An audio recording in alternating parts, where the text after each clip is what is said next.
आपकी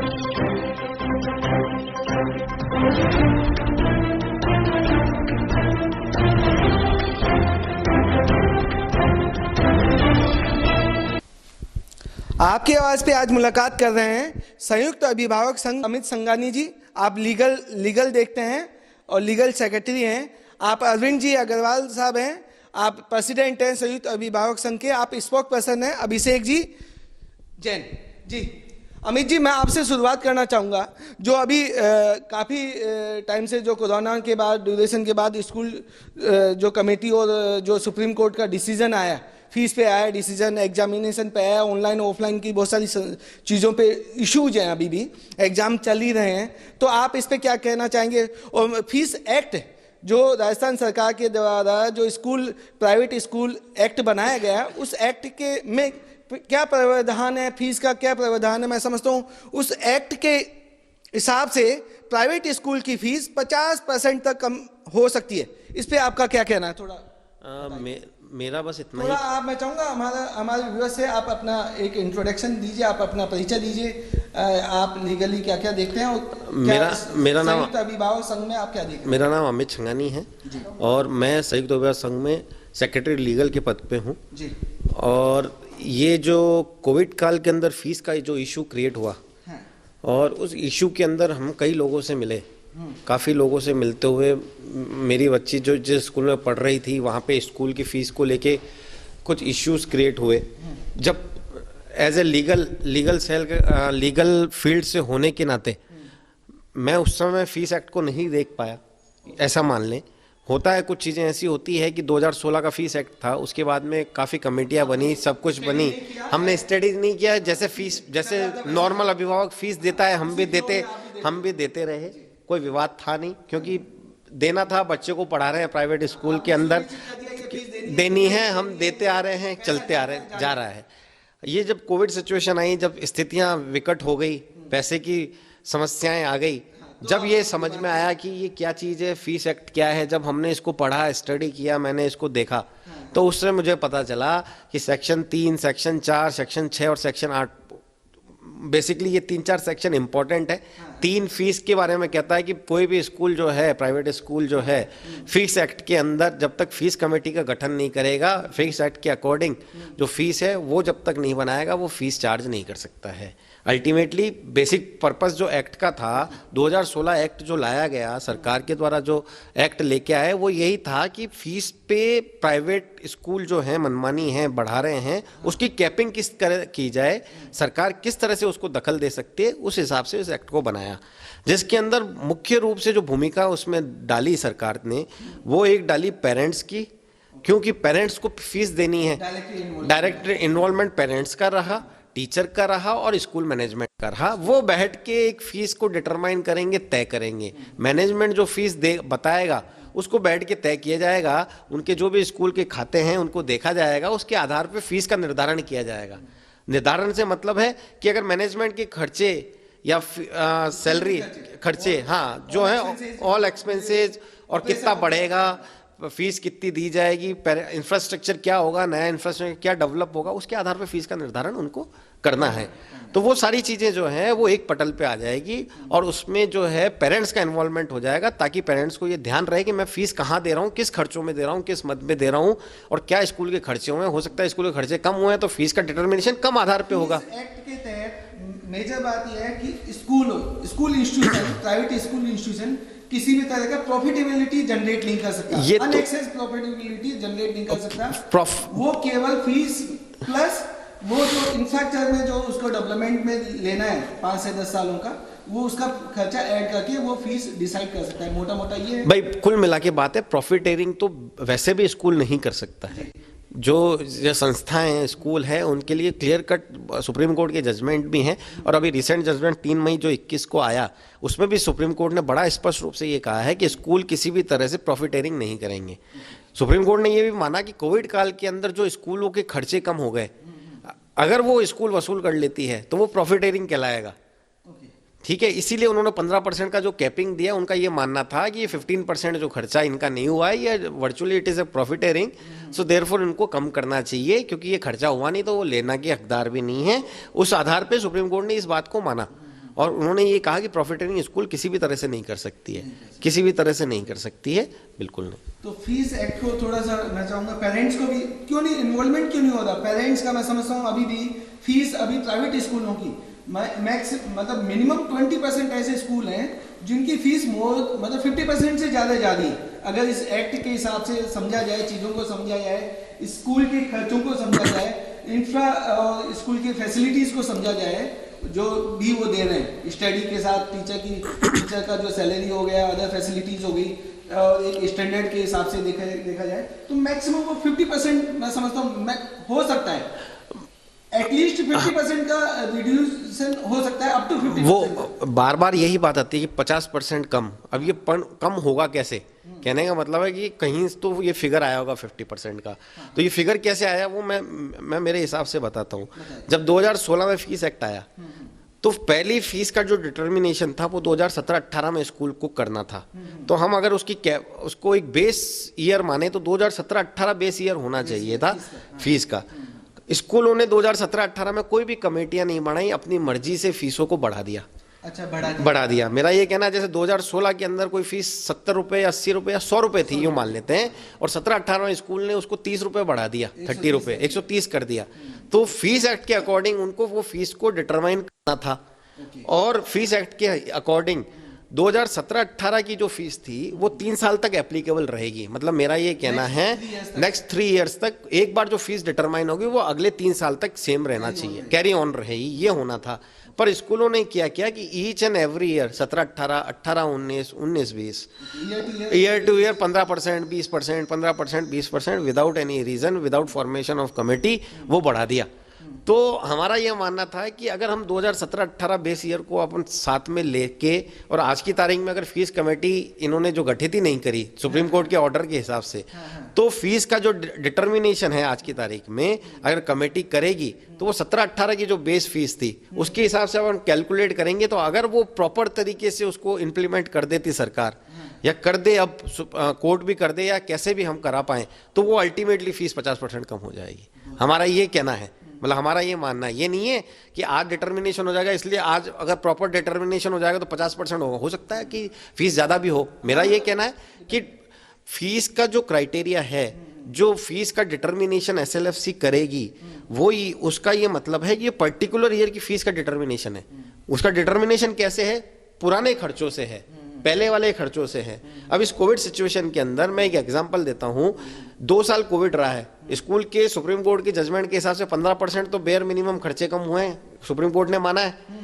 इससे आधार पे स्कूल ने 15% कम किए हैं। तो आज की तारीख के अंदर अगर डिटर्मिनेशन होगा फीस का, तो अल्टीमेटली पुराने जो खर्चे देखे जाएंगे, जो इनकी बैलेंस शीट है वो 15% कम पे आएगी। तो उसका फीस का डिटर्मिनेशन 15% कम खर्चे हुए हैं, तो उसके आधार पे फ्यूचर प्रोस्पेक्ट पे खर्चों का डिसाइड होगा। तो अल्टीमेटली अगर आप बात करें तो वो जहाँ 100% खर्चे थे वहाँ 15% कम हुआ, तो 85% के हजार डिटर्मिनेशन करोगे तो वो ऑटोमेटिकली कम आएगा।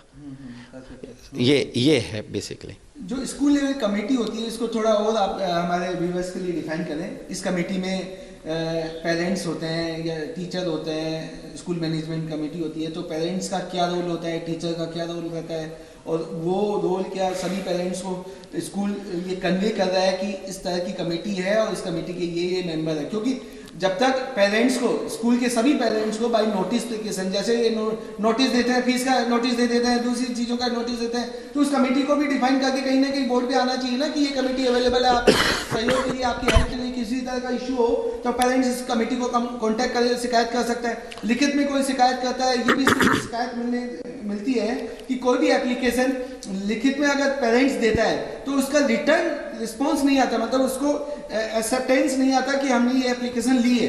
इस तरह का रिसीविंग कोई भी नहीं स्कूल दे पाता। मैं आपको, तो क्या क्या चीजें मैं आपको बताता हूँ। वैसे विधायिका जो एक्ट बनाती है, कानून बनाती है, वो अच्छे के लिए बनाती है कि किसी चीज को इम्प्लीमेंट कैसे किया जाए, वेलफेयर में बनते, पब्लिक वेलफेयर में। अब पब्लिक ही विजिलेंट नहीं हो तो उसका वेलफेयर कैसे होगा? सबसे प्रमुख बात जो है, अगर पब्लिक ही विजिलेंट नहीं है तो उस एक्ट की कंप्लायंस कैसे होगी? बारंबार हम कह देते हैं सरकार इंप्लीमेंट नहीं कर रही है, स्कूल ऐसा कर रहा है, वैसा कर रहा है। क्यों कर रहा है? उसका रीजन है। पब्लिक तो जब एक्टिव होगी ना, उसको अवेयरनेस नहीं इन चीजों नहीं, हमने प्रयास, हमने नहीं है पब्लिक कि वाकई में ये एक्ट है एक्ट के तहत फीस को इतना बेनिफिट ले सकते हैं। बिल्कुल। जो पब्लिक 10-10 रुपए की आप हम बार्गेनिंग कर लेते हैं, अगर वो 50% की बात आए, उसको अवेयरनेस, उसको अवेयर हो जाए, तो ऑफकोर्स वो एक्टिव होकर आपके साथ जुड़े। नहीं आपकी अभिभावक संघ के साथ मिलकर हाँ बिल्कुल करेंगे। हमने ये प्रयास भी किया और आपको मैं बताते हुए आपको बताऊं, हमारी जो टीम है, हमारे जो प्रेसिडेंट हैं, स्पोक्स पर्सन है और जितनी भी टीम है, उन्होंने बहुत अच्छा कार्य किया। मैं अपार्ट फ्रॉम लिटिगेशन छोड़ देते हैं, उसके अलावा हमने बहुत सारे क्या कहते हैं, अलग अलग जगह स्कूलों में जाके लोगों को इकट्ठा किया, पेरेंट्स को अवेयर किया। ये हमारी अवेयरनेस ही थी, ये हम सबकी अवेयरनेस थी जो हम सुप्रीम कोर्ट तक गए।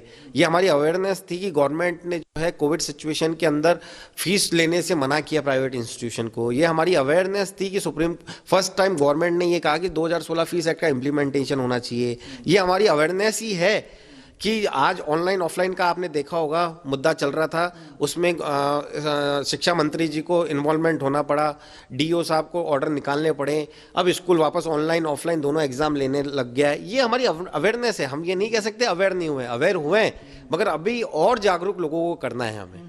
क्योंकि अभी क्या है कि ये जो कोविड सिचुएशन हुई है, कोविड सिचुएशन के बाद में एक थोड़ा सा दूसरा फेज स्टार्ट हुआ है वापस बिल्डअप होने का, तो लोग बड़े जो स्थिति से गुजरे हैं, तो थोड़ा सा समय हमें लगेगा, पर हम उम्मीद करते हैं कि अवेयर होंगे। अरविंद जी, आप क्या कहना चाहेंगे, जो स्कूल एक्ट के तहत जो शिक्षा मतलब स्कूलों में जो फीस लेवल कमेटी बननी थी, वो किस लेवल पे बनी है, नहीं बनी है, और क्या इन्वॉल्वमेंट है एजुकेशन डिपार्टमेंट का, इसमें क्या रोल रहा है, और क्यों नहीं सभी स्कूलों में इम्प्लीमेंट हो पा रही है? ये सारी चीजें आप थोड़ा विस्तार से हमारे व्यूअर्स को बताइए। देखिए, स्कूल के अंदर स्कूल लेवल फीस कमेटी है। जो स्कूल फीस एक्ट बोलता है कि फीस का निर्धारण वो कमेटी ही करेगी। वो कमेटी अगर पास करेगी तो अगले साल से फीस क्या तय होगी, क्या पेरेंट्स को दे होगा, वो उस फीस कमेटी से ही मालूम पड़ेगा। अब स्कूल क्यों इन फीस कमेटियों को बनाना नहीं चाहते, या उस जो पायस तरीका होता है, जो विधान का तरीका है, उसको अपने अंतर्मन से क्यों नहीं बनाना चाहते, ये स्कूल वालों की अपनी खुद की स्वार्थ हो सकता है छुपा हुआ हो, या क्या भी कारण हो सकता है।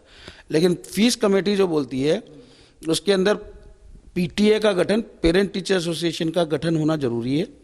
पेरेंट टीचर एसोसिएशन के अंदर अर्बन एरिया के अंदर 50 रुपये की फीस हर पेरेंट से ली जाएगी, और रूरल एरिया के अंदर अगर स्कूल है तो 20 रुपये की फीस स्कूल से ली जाएगी। पेरेंट टीचर एसोसिएशन, ये देखा गया है मैक्सिमम स्कूलों में पेरेंट टीचर जो कमेटी है वो बनी हुई तो है, लेकिन पेपर तक ही बनी हुई है, वो नहीं, मतलब ना तो पेरेंट्स अवेयर है उस कमेटी। देखिए, पेरेंट टीचर एसोसिएशन का गठन, पेरेंट टीचर एसोसिएशन का गठन काफ़ी पहले से चलता आ रहा है, लेकिन 2016 के नियमों के तहत जो नया नियम आया है उसकी पालना नहीं हो रही है। पेरेंट टीचर एसोसिएशन का मतलब, हम ज़्यादातर लोग ज़्यादातर समझते हैं कि साल के अंदर 3 या 4 बार पेरेंट टीचर मीटिंग होती है, बच्चे की अपन एकेडमिक्स की बात करके और स्कूल से आ जाते हैं। लेकिन नियमों के तहत वहाँ पे आपके साइन होते हैं, तो साइनों के अंदर ऊपर लिखा क्या होता है ये किसी को पता नहीं पड़ता है। ये एक गफलत के अंदर सारे सिस्टम को चलाया जा रहा है। कि पेरेंट टीचर को, पेरेंट्स को बुलाया जाता है, कॉल किया जाता है, और आप अपने एकेडमिक जो चीजें हैं बच्चों के साथ वो आप डिस्कस करें, और ओके भाई, वो वेलफेयर हो जाता है और साइन करा देते हैं। बिल्कुल। तो अब ये पुराने जो सिस्टम थे, अब नया सिस्टम जो 2016 फीस एक्ट बोलता है, उसके अंदर कुछ चेंजेस हैं। इसके अंदर 50 रुपये की फीस कितने पेरेंट्स ने आज तक हर साल दी है 2017 के बाद? मेरे हिसाब से नगण्य स्कूलों ने ली है। और इसका मतलब है कि पेरेंट टीचर एसोसिएशन का गठन ही नहीं हुआ। जब पेरेंट टीचर एसोसिएशन का गठन नहीं हुआ तो 5 पेरेंट्स जो वॉलेंटरीली, जिसके अंदर स्कूल को नोटिफिकेशन के तहत स्कूल के सारे पेरेंट्स को बताना पड़ेगा कि पेरेंट टीचर एसोसिएशन के बाद एसएलएफसी का गठन होने जा रहा है, जिसके अंदर हमारे स्कूल का मैनेजमेंट चेयरमैन होगा, प्रिंसिपल जो है सेक्रेटरी होगा, 3 टीचर्स हमारे नुमाइंदे इसके अंदर दिए जाएंगे, और 5 पेरेंट्स को कॉल किया जाता है कि जो भी विलिंगफुली इस कमेटी के अंदर आना चाहता है वो इसके अंदर आ सकता है। वो विलिंगफुली एप्लीकेशंस मांगी जाती है। 5 पेरेंट्स अगर विलिंगफुल एप्लीकेशन देते हैं तो 5 का चयन हो जाता है, और 5 से ज़्यादा अगर आते हैं जो अपनी इच्छा जताते हैं कमेटी में आने के लिए, तो उसके लिए लॉटरी सिस्टम होता है, जो कि बाकायदा पारदर्शी तरीके से होता है।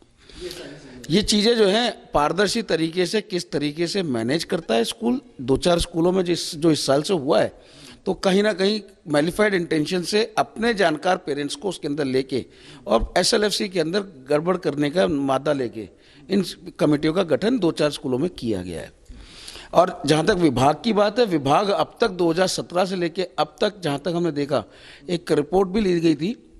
अब जैसे किसी चैनल उसने मीडिया पर्सन ने जयपुर से कुछ 40 स्कूलों ने बताया कि हमने पेरेंट टीचर ये SLFC का गठन कर रखा है। अच्छा, 40 स्कूल। ठीक है, 2,500 स्कूलों के अंदर 40 स्कूलों ने गठन किया। अब आप सोच सकते हैं, शिक्षा विभाग की तरफ से इंफॉर्मेशन आई, इसकी खबर अखबार के अंदर पुष्टि हुई है। तो शिक्षा विभाग को पता होता है ये कमेटी है और इस कमेटी की बिल्कुल, इसकी रिपोर्ट जो है जब SLFC बनती है तो शिक्षा विभाग को उसको रिपोर्ट भेजनी पड़ती है। अब वो शिक्षा विभाग के पास जब रिपोर्ट पहुंचेगी तो ही बता पाएगा ना वो भी। अब जब उनके पास रिपोर्ट नहीं आई तो इस कानून की पालना के लिए विभाग क्या कर रहा है?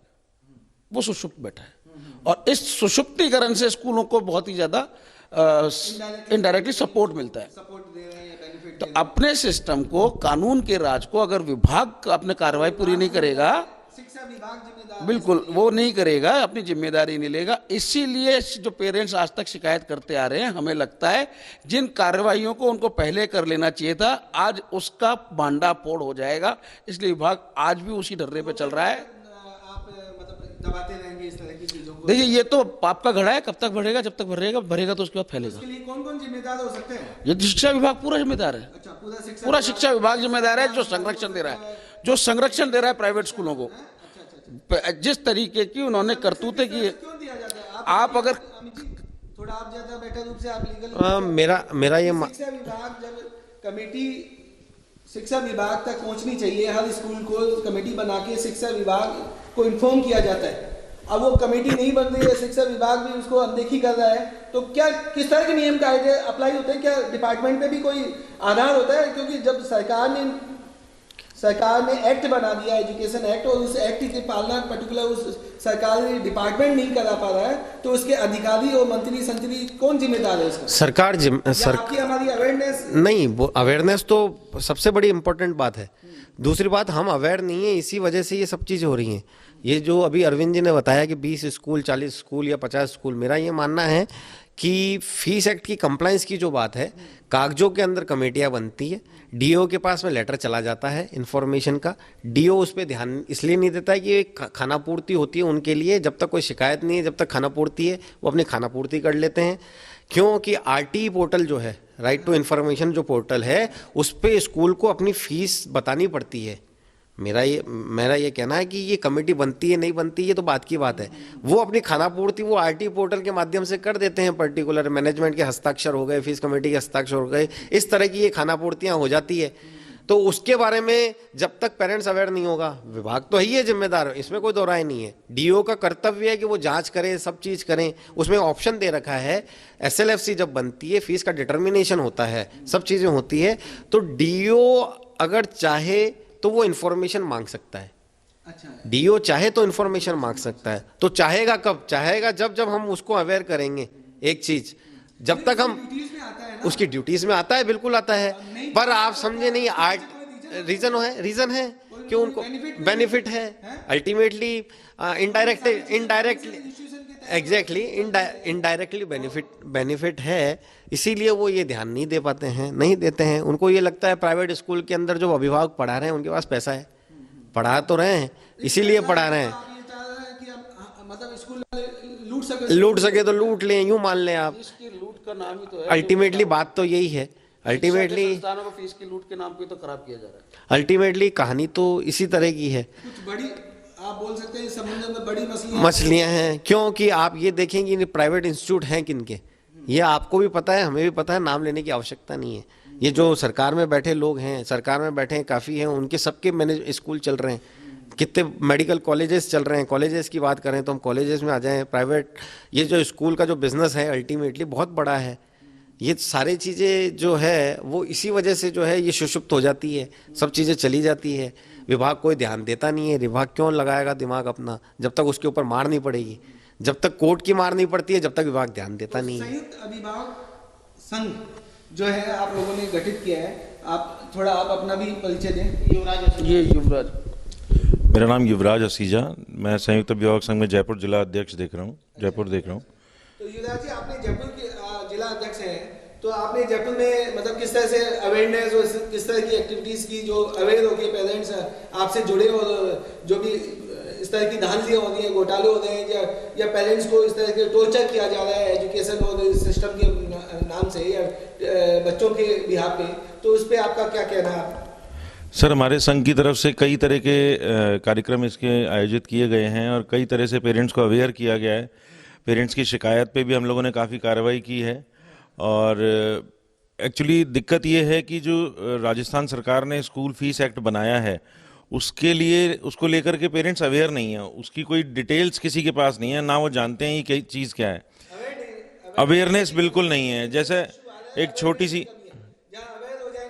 सी चीज़ हमारे अध्यक्ष साहब ने जैसे अभी कही कि 50 रुपए की फीस शहरी क्षेत्र में 50 रुपए की फीस लेकर के पीटीए का गठन किया जाता है और उसके बाद एसएलएफसी का गठन किया जाता है। जब वो एक सर्कुलर 50 रुपए का अगर कोई स्कूल वाला पेरेंट स्कूल का जो एडमिनिस्ट्रेशन है अगर वो दे भी देता है तो हमारे जो पेरेंट्स हैं, हमारे जो अभिभावक हैं, वो इतने अज्ञानी हैं उस मामले को लेकर के कि ये बच्चे का कोई एक कागज आया 50 रुपए देना है, पता नहीं किस चीज़ का है, ये हमें नहीं पता। और स्कूल वाले उसे ब्रीफ करने की बजाय सिर्फ वो 50 रुपए नाम के लिए अपनी फॉर्मेलिटी के लिए कलेक्ट कर लेते हैं। वो 50 रुपए अगर किसी ने किए भी हैं तो जो 10-20 स्कूलों ने किए भी हैं वो 50 रुपए लेकर के रख लेते हैं और बच्चे यहाँ से 50 रुपए ले जा करके स्कूल में सबमिट कर देते हैं। उसके बाद क्या वो लॉटरी सिस्टम है, क्या वो सिस्टम होता है, किस तरह से। मैंने एक स्कूल का एग्जाम्पल मेरे सामने आया था जिसमें फीस एक्ट की ये पीटीए का जो गठन हुआ उसमें एसएलएफसी में आरटीई के तहत जो बच्चे पढ़ रहे हैं उनके पेरेंट्स को लिया गया। जो आरटीई के तहत पढ़ रहा है एक रिक्शा चालक का बच्चा, वो एसएलएफसी में गठित होकर के क्या फीस डिसाइड करेगा, किस तरह से वो फीस को डिसाइड करेगा। अभी सुप्रीम कोर्ट का जो ऑर्डर आया है, अभी जो 3 मई का जो सुप्रीम कोर्ट का ऑर्डर आया है उसके अंदर जो फीस के बेनिफिशियरी हैं आरटीई के अंदर जो 25% बच्चे जो पढ़ रहे हैं स्कूल के अंदर उनके अभिभावकों को उसके अंदर सम्मिलित करने के लिए सुप्रीम कोर्ट की मनाही आ गई है। और पेरेंट्स के लिए कुछ क्वालिफिकेशंस भी रखी हैं जो अकाउंट समझ सकते हैं, जो बातचीत के अंदर सौम्य तरीके से बात कर सकते हैं, जो पढ़े लिखे हों, उसके हिसाब से जो 4-5 क्वालिफिकेशंस उसमें बताई हैं कि जो कमेटी को सुचारू रूप से चला सके, उसकी भावना को समझ सके, इस तरीके के लोगों को ही उसमें लिया जा सकता है। लेकिन आरटीई में जब बच्चे की फीस ही सरकार भर रही है तो ऐसे में कहाँ वो पेरेंट समझेगा कि क्या फीस है और क्या फीस का निर्धारण हो रहा है। मुझे तो देनी नहीं है, प्रिंसिपल साहब जहाँ कहेंगे वहाँ साइन कर दूंगा। तो ऐसी कमेटियों का जब नियम विरुद्ध सुप्रीम कोर्ट के ऑर्डर के विरुद्ध उनका गठन हो रहा है तो ऐसी कमेटियों की मान्यता क्या है? तो मैं वापस आपसे जानना चाहूँगा, आप जिला अध्यक्ष है जयपुर संयुक्त अभिभावक संघ के, तो क्या ऐसा नहीं है आपके पास कि हर एक क्षेत्र वाइज आपके यहाँ पे मेंबर जुड़े आपसे और स्कूल वाइज हर एक स्कूल के 5 से 10 या 20-25 लोग आपसे कनेक्ट हो? सर, स्कूलों के माध्यम से हमारी टीम बनी हुई है। स्कूलों के माध्यम से हमारी टीम बनी हुई है। लगभग सभी स्कूलों में अपने 5-7 जो प्राइवेट स्कूल हैं, हाँ, लगभग सभी में हमारे सदस्य हैं। सभी से हम लोग जुड़े हुए हैं और सभी का रेगुलर टच हमसे रहता है। शिकायत हो किसी तरह का संवाद अगर उनसे रहता है तो हम लोगों से रेगुलर टच में रहते हैं वो लोग। और इसमें बस एक ये सवाल, मतलब इसमें ये जो अपन मुद्दा जिस पे अपन बात कर रहे हैं, कोरोना तो एक माध्यम हुआ। मुझे ये समझ नहीं आता, आज आप भी किसी तरह का व्यापार या किसी तरह का संस्था आप लोग चला रहे हैं, हम भी किसी तरह का व्यापार करते हैं, नौकरी करते हैं, अगर हम किसी तरह के एक्ट की पालना नहीं करते हैं, चाहे सड़क पे चलते हुए, चाहे घर में रहते हुए, चाहे व्यापार करते हुए, तो सरकार तुरंत हम पे एक्शन लेती है। किसी भी आम आदमी पे तुरंत एक्शन लिया जाता है, चाहे वो गाड़ी पे हेलमेट ना लगा रखा हो या जीएसटी की रिटर्न ना भरी हो या सर्विस टैक्स ना भरा हो। ये जो स्कूल निजी विद्यालय जो चल रहे हैं, ये अगर एक्ट की पालना, इतने बड़े एक्ट की पालना अगर ये लोग नहीं कर रहे हैं जिससे 2-2.5 करोड़ लोग प्रभावित होते हैं, तो राजस्थान सरकार या कोई भी सरकार इस पे किसी तरह का एक्शन क्यों नहीं लेती है? एक्शन लेने से क्यों डरती है? किसकी मिलीभगत है, किसका संरक्षण है इसमें? नहीं लेने का कारण क्या है? संरक्षण क्यों दे रखा है? ऐसा क्या लालच है सरकार को, किसी मंत्री को, किसी विभाग को, किसी शिक्षा विभाग को, शिक्षा विभाग के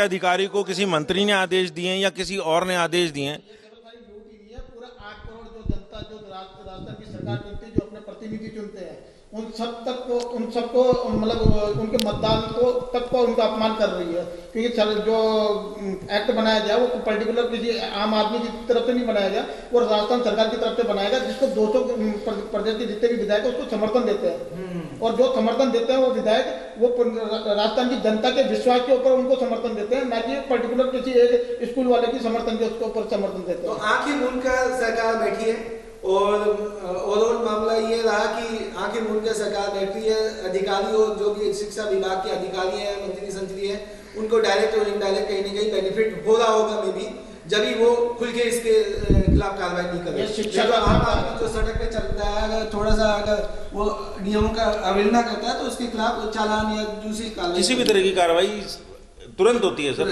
आपके इस चैनल के माध्यम से मैं सारे अभिभावकों से एक अपील जारी करना चाहूँगा कि स्कूल फीस एक्ट के लिए समझने के लिए हमारा हेल्पलाइन नंबर है 9772377755। संयुक्त अभिभावक संघ का पूरे राजस्थान के लिए हेल्पलाइन नंबर जारी किया हुआ है, कभी भी आप इस पर फ़ोन करें, मुझे आप डायरेक्ट फ़ोन कर सकते हैं, मेरा नंबर जो है आप हेल्पलाइन से ले सकते हैं, और 8058440000 मेरा नंबर है।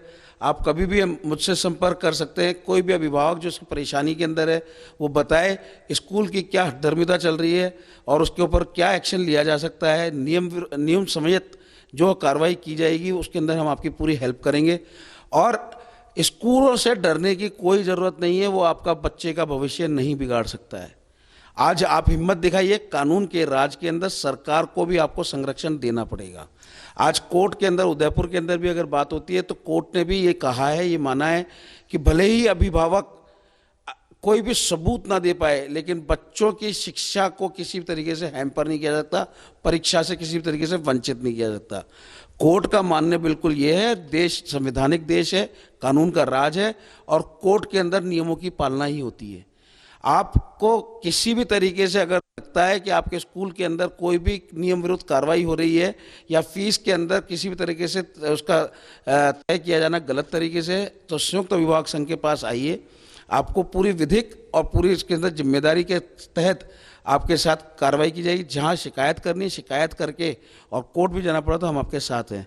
आज ही मैंने मेरा केस फाइल किया है हाई कोर्ट के अंदर, और देखना यह है कि अब कोर्ट के अंदर स्कूल फीस एक्ट को लेके स्कूल कैसे उसकी पालना करेगा, इसके ऊपर लड़ाई जारी है।